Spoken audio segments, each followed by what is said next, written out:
नमस्कार, जय हिंद, वंदे मातरम। हमारे इस चैनल धर्मोपीडिया में आपका स्वागत और हार्दिक अभिनंदन है। मैं हूं धर्मोपीडिया से डॉक्टर पंकज शर्मा और आज मैं आपसे बात करने वाला हूं कि ऐसे विवादित व्यक्ति के बारे में जिसका विवादों से लगातार नाता रहा है, परंतु विवादों के साथ उनकी विश्वविख्यात की एक छवि भी पूरे विश्व में बनती गई। आप बिल्कुल सही समझ रहे हैं, शायद आपका अनुमान बिल्कुल सही है। मैं बात कर रहा हूं जग्गी वासुदेव की। ये वही जग्गी वासुदेव हैं जिन्हें हम श्री सद्गुरु के नाम से जानते हैं। आज उनका ईशा फाउंडेशन पूरे भारत में नहीं बल्कि पूरे विश्व में नंबर 1 के फाउंडेशन के रूप में स्थापित हो चुका है।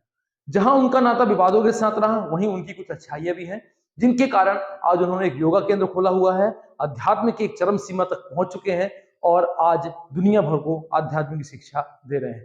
तो लगातार हमारे साथ बने रहिए। हमारे चैनल को यदि आपने अभी तक सब्सक्राइब ना किया हो और बेल आइकन को ना दबाया हो तो सब्सक्राइब करिए, बेल आइकन को दबाइए। मैं आपके सामने लाता हूं ऐसे ही कोई रोचक और अनसुलझे रहस्यों की वीडियो। तो लगातार हमारे इस वीडियो को देखते रहिए। आज के हमारे वीडियो का टॉपिक है जग्गी वासुदेव उर्फ सद्गुरु।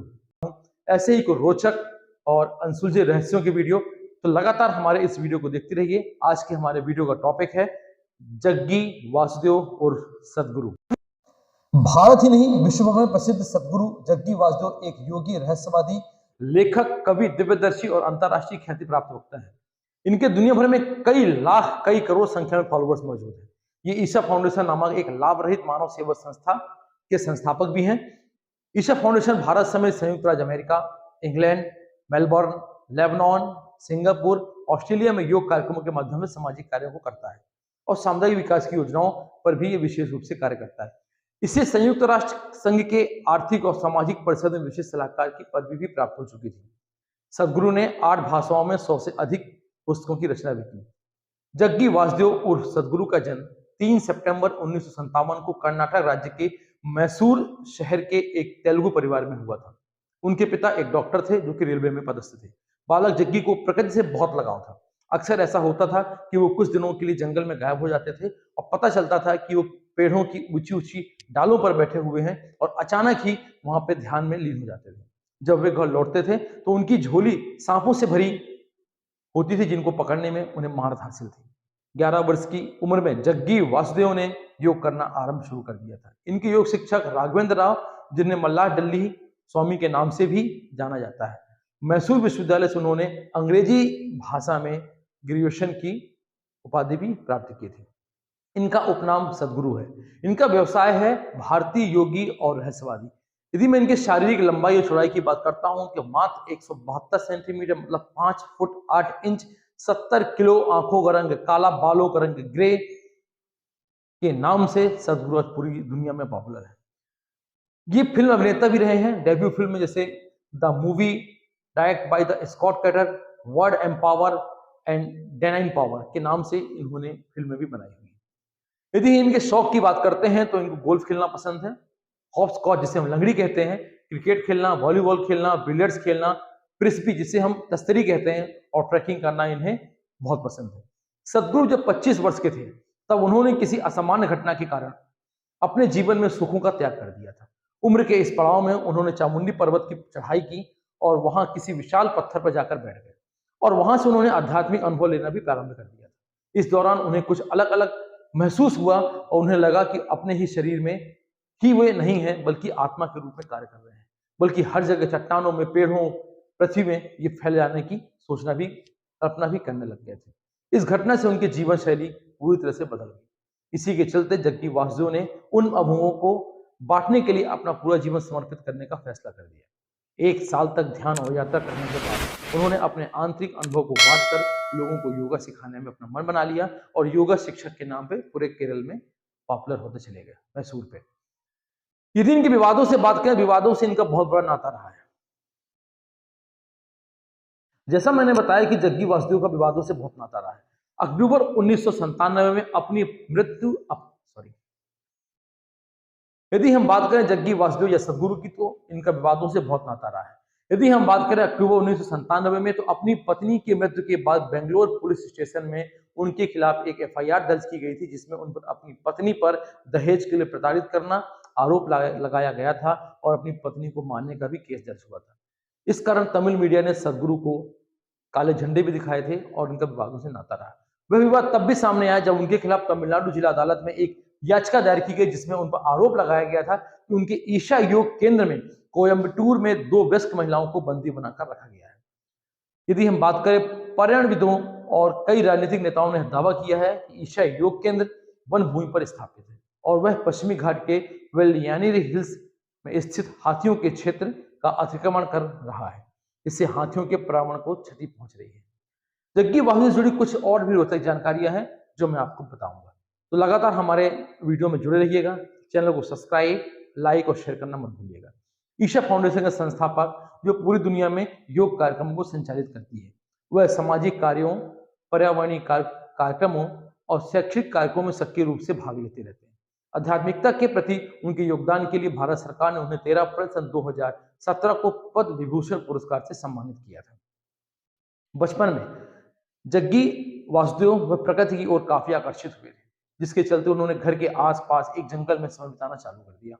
उस दौरान उन्होंने सरीसृपों के प्रति प्यार को विकसित भी किया और उनकी झोलियों पे हजारों सांप को पकड़कर वो चले भी आते थे। 12 वर्ष की आयु में उन्होंने मल्ला दिल्ली से राघवेंद्र स्वामी जी से मुलाकात की और उनसे योग आसन सीखना प्रारंभ कर दिया।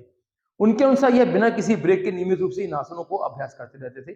कॉलेज के दिनों की यदि हम बात करते हैं तो उन्हें मोटरसाइकिल पर यात्रा करना बहुत पसंद है।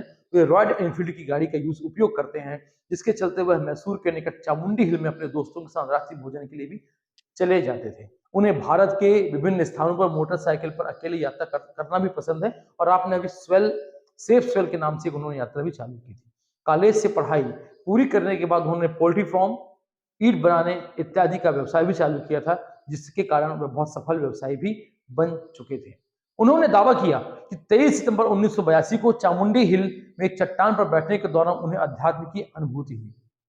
वास्तव में लोग हिमालय में अनुभूति करते हैं और यदि किसी को अनुभूति होती है तो ये प्राकृतिक और ईश्वरीय देन भी होती है। रहस्यमय अनुभव के बारे में अधिक जानने के लिए उन्होंने विभिन्न स्थानों की यात्रा की और 1 वर्ष तक ध्यान के आंतरिक अनुभवों को लोगों के समक्ष साझा भी करते पाए जाते थे। वर्ष 1983 में उन्होंने मैसूर से अपनी पहली योग कक्षा का आयोजन किया। उसके बाद कर्नाटक, हैदराबाद में योग कक्षाओं का आयोजन धीरे धीरे उन्होंने करते चले गए और वो इतने लोकप्रिय हो गए कि 15,000 से अधिक प्रतिभागियों ने योग कार्यक्रम में भाग लेना भी शुरू कर दिया था। उन्होंने अपनी योग कक्षाओं के लिए कुछ भी नहीं स्वीकार करने का फैसला किया और जीवित रहने के लिए अपने पोल्ट्री फार्म के उत्पादन पर निर्भर रहना भी शुरू कर दिया था, क्योंकि वो पोल्ट्री फार्म और ईंट का व्यवसाय भी करते थे। वहां योग कक्षाओं में एकत्रित धन को स्थानीय दान के लिए भी वे दान कर दिया करते थे। वर्ष 1993 में उन्होंने ईशा फाउंडेशन और निरर्थक दिव्य योग केंद्र को स्थापित किया, जो संयुक्त राज्य की अंतर्राष्ट्रीय निकायों, आर्थिक और सामाजिक परिषद के साथ मिलकर काम करता है। उन्होंने योग कार्यक्रम को इनर इंजीनियरिंग के रूप में भी नामित किया, जो लोगों के ध्यान, ईशा क्रिया, चैतन्य शक्ति, संभवी महामुद्रा और प्राणायाम को निर्देशित भी करता है। ईशा योग केंद्र में नियमित रूप से योग कक्षाएं आयोजित करने के लिए उन्होंने लगातार प्रयास करता रहा। 1996 में भारतीय हॉकी टीम के लिए उन्होंने कोर्स चालू किया था। वर्ष 1997 में उन्होंने संयुक्त राज्य अमेरिका में योग कक्षाएं आयोजित करना चालू भी कर दिया था और 1 वर्ष बाद तमिलनाडु के कैदियों के लिए योग कक्षा आयोजित करने का भी उन्होंने फैसला किया था। 23 जून 1999 को उन्होंने तमिलनाडु की कोयम्बटूर में 30 किलोमीटर दूर ध्यान के लिए एक योग मंदिर या ध्यान लिंगा को स्थापित किया था। उन्होंने वर्ष 2006, वर्ष 2007, वर्ष 2008, वर्ष 2009 में विश्व आर्थिक मंच में भाग लिया और वर्ष 2000 में संयुक्त राष्ट्र मिलेनियम वर्ल्ड पीस शिखर सम्मेलन को भी संबोधित किया था। पिछड़े क्षेत्रों के गरीब लोगों के स्वस्थ जीवन और गुणवत्ता के सुधार के लिए उन्होंने वर्ष 2003 में ग्रामीण पुनर्जीवन कार्यक्रम या HRR को शुरू किया। और मैं आपसे और भी रोचक और रहस्य की बातें कर रहा हूं। हमारे वीडियो को आप लगातार देखते रहिएगा। यदि आपने हमारे चैनल को सब्सक्राइब ना किया हो और बेल आइकन पे दबाकर घंटी ना दबाई हो तो बेल आइकन पे घंटी दबाइए, ताकि हमारे वीडियोस आपको लगातार मिलते रहें। वर्ष 2015 में इन्होंने Isha Institute of Inner Sciences, McMinnville, Tennessee, संयुक्त राज्य अमेरिका का निर्माण किया। उसी वर्ष उन्होंने कोयम्बटूर के पास ईशा योग केंद्र की भी स्थापना की। इसे ईशा होम स्कूल का नाम, एक आवासीय विद्यालय की भी स्थापना की थी। वर्ष 2006 में ईशा विद्या फाउंडेशन ने एक ही दिन में तमिलनाडु से 6,284 स्थानों में 8,52,587 पौधे लगाए और गिनीज वर्ल्ड ऑफ रिकॉर्ड में अपना नाम भी दर्ज कराया। मार्च 2006 में उन्होंने ध्यान लिंग में प्रवेश करने से पहले एक व्यक्ति से आध्यात्मिक ग्रहणशीलता बढ़ाने के उद्देश्य से सूर्यकुंड और चंद्रकुंड के रूप में नामित एक ठोस पारालिंगम तीर्थकुंड का निर्माण भी कराया था। तमिलनाडु और कर्नाटक में वह महासत्संग आयोजित करते हैं, जिसमें यह पर्यावरण, आध्यात्मिकता और ध्यान के बारे में भी चर्चा और बातें करते हैं। वह आध्यात्मिकता लोगों के लिए कैलाश पर्वत और हिमालय पर्वत की पवित्र यात्रा को भी आयोजित करते रहते हैं। वर्ष 2010 में उन्होंने कैलाश पर्वत के 514 तीर्थ स्थानों के समूह का नेतृत्व भी किया था। 30 जनवरी 2010 को ईशा योग केंद्र लिंग भैरवी को पवित्र किया। ध्यान लिंग और लिंग भैरवी के संरेखण में उन्होंने भाव स्पंदना, जिसे हम ध्यान कहते हैं, अन्य समारोहों को आयोजित करने के लिए एक स्पांडा हॉल का निर्माण भी कराया था। जून 2010 में उनके प्रोजेक्ट ग्रीन हैंड्स या PGH को भारत सरकार द्वारा इंदिरा गांधी पर्यावरण पुरस्कार भी प्रदान किया गया था। एक पारिस्थितिकी पहल के रूप में प्रोजेक्ट ने तमिलनाडु में 2 मिलियन से अधिक स्वयंसेवकों द्वारा 27 मिलियन से अधिक पेड़ लगाए थे। भारत के ग्रामीण क्षेत्रों में साक्षरता को सुधारने के लिए उन्होंने ईशा विद्या फाउंडेशन के तहत 3000 से अधिक स्कूलों को अपनाने के उद्देश्य चालू किए थे, जिससे उन्होंने पिछले क्षेत्रों में वित्तीय रूप से कमजोर छात्रों की मदद के लिए 512 सरकारी स्कूलों को अपनाया था। वर्ष 2012 में उन्होंने छोटे और मध्यम स्तर के व्यवसायों को ऊपर उठाने के लिए ईशा इनसाइट कार्यक्रम की भी शुरुआत की थी। वह ईशा योग केंद्र में सालाना महाशिवरात्रि उत्सव मनाते हैं। वर्ष 2013 में प्रसिद्ध शास्त्रीय गायक अरुणा साईराम, प्रमुख नर्तक अनीता रत्नम और द रघु दीक्षित परियोजना के प्रसिद्ध बैंड ने इस उत्सव के दौरान शानदार प्रदर्शन और प्रस्तुति भी अपनी दी थी। 24 जून 2013 को ध्यानलिंग के 14वीं वर्षगांठ समारोह के अवसर पर उन्होंने ईशा योग केंद्र में एक बहु धार्मिक सत्र को आयोजित किया था। भारत की सूखने वाली नदियों को पुनर्जीवित करने के लिए ईशा फाउंडेशन ने वर्ष 2017 में रैली फॉर रिवर्स नामक अभियान भी चालू किया था। वैज्ञानिकों और कानून के विशेषज्ञों के परामर्श से नदियों, घाटी, पारिस्थितिकी, कृषि और अर्थव्यवस्था को फिर से जीवंत करने के उद्देश्य से एक नीति बनाई थी। 2 अक्टूबर सन 2017 को नई दिल्ली में रैली के समापन के बाद बनाई गई नीति का ड्राफ्ट प्रधानमंत्री को सौंपा गया था। जग्गी वासुदेव ने 20,000 लोहे की प्लेटों, मतलब लगभग 500 टन की सहायता से आदि योगी की मूर्ति 112 फीट की डिजाइन की थी। इसे योगेश्वर लिंग के सामने रखा गया था। इसका उद्घाटन भारत के यशस्वी प्रधानमंत्री नरेंद्र मोदी ने किया था। 24 फरवरी 2017 को यह मूर्ति गिनीज वर्ल्ड ऑफ रिकॉर्ड्स में सबसे बड़ी मूर्ति के रूप में पंजीकृत हुई थी। वह एक प्रतिभाशाली कवि भी हैं, लेखक भी हैं, जिन्होंने अंग्रेजी में 8 से अधिक विभिन्न भाषाओं में किताबें लिखी हैं, जैसे कि Inner Engineering, Yogi guide to joy, Adiyogi the source of yoga, well trance of three टूथ, encountered the enlightened, mystic musician, cobble of wisdoms, और इसी प्रकार तमिल में अथाई नयकम, असिपुडु, आनंद अली, ऐराम जनरल, मोड्राबथु कोनाम, ज्ञानित ब्रह्मदम, अनन के ओरू, रंग श्याम, गुरु ग्रंथा गुरु, कोजम अधुमक, कॉमेज विश्व, और हिंदी में उनकी भी हजारों पुस्तकें हैं। कुछ पुस्तकों की मैं बात करता हूं। योगी साधु की महायात्रा, ऋषि से श्रोता तक, एक आध्यात्मिक गुरु का अलौकिक ज्ञान, अध्यात्म, आत्मज्ञान आखिर है क्या, राह के फूल, कन्नड़ ज्ञानोदय, भेदविल्ला और अन्य पुस्तकों की उन्होंने रचयिता की है। जग्गी वासुदेव कविता लिखने के लिए भी बहुत माहिर है। वो कविताएं और लेखक के रूप में भी स्थापित है। उनकी पौराणिक कथाओं को अनंत काल किताबों में एकत्र किया जाता है, जो भक्ति, संघर्ष, प्यार, मांग, लालसा और आनंद को व्यक्त करता है। उन्होंने फॉरेस्ट फ्लावर नामक एक अंग्रेजी पत्रिका भी लॉन्च की है। इस पत्रिका में उनकी कविताओं को तस्वीरों के साथ प्रकाशित किया जाता है। उनकी मासिक पत्रिकाएं ईशा कट्टुपू और ईशा लाहर आदि अन्य भाषाओं में भी उपलब्ध हैं। जग्गी वासुदेव के अनुसार वह खाना पकाने के बहुत शौकीन है और अपनी बेटी के लिए रोजाना वो खाना भी पकाते हैं।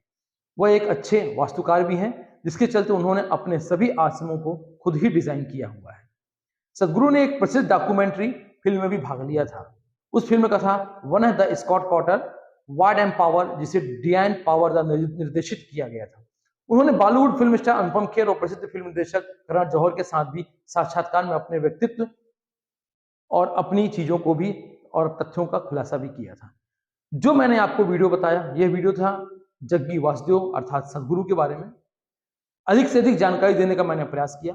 यदि आपको वीडियो कैसा लगा आप कमेंट बॉक्स में जरूर बताइएगा, और जो भी जानकारी मुझसे छूटी हो तो कमेंट बॉक्स में मुझे जानकारी भी दीजिएगा, ताकि इन जानकारियों को हम अपडेट कर सकें और आप तक लाखों करोड़ों सदगुरु के फॉलोवर्स जो हैं उनके तक इन जानकारियों को पहुंचा सकें। यदि आपने हमारा वीडियो अभी तक सब्सक्राइब नहीं किया हो और चैनल सब्सक्राइब, लाइक और शेयर ना किया हो तो चैनल को सब्सक्राइब कर लें, बाजू में बेल आइकन पर जाकर घंटी जरूर दबाएं ताकि हमारे वीडियो आपको सबसे पहले मिले। नमस्कार, जय हिंद, जय सद्गुरु।